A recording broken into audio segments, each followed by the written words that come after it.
Ronald, may nagtatanong paano daw yung pag-hire ng tao sa Pilipinas pag may employment visa na? Madali lang yan. Paano?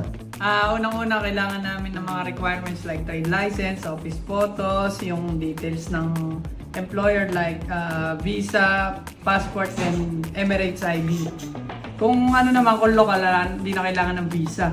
So, check namin kung eligible ba yung company nyo na mag-hire ng tao sa Pinas kasi minsan may mga company na hindi eligible lalo na walang office. So, hindi natin tinatanggap yung ibang mga companies na nag-hire sa Pilipinas. So, hindi lahat na-accept. Saka maid, di kami Yes! So, talagang mga skilled worker lang ang pinaparas natin. Okay, so sino ang kukontakin pag gusto magpa-process ng legal documentation pa Dubai? Siyempre ako, si Ronel. Yes! Ano ang number mo?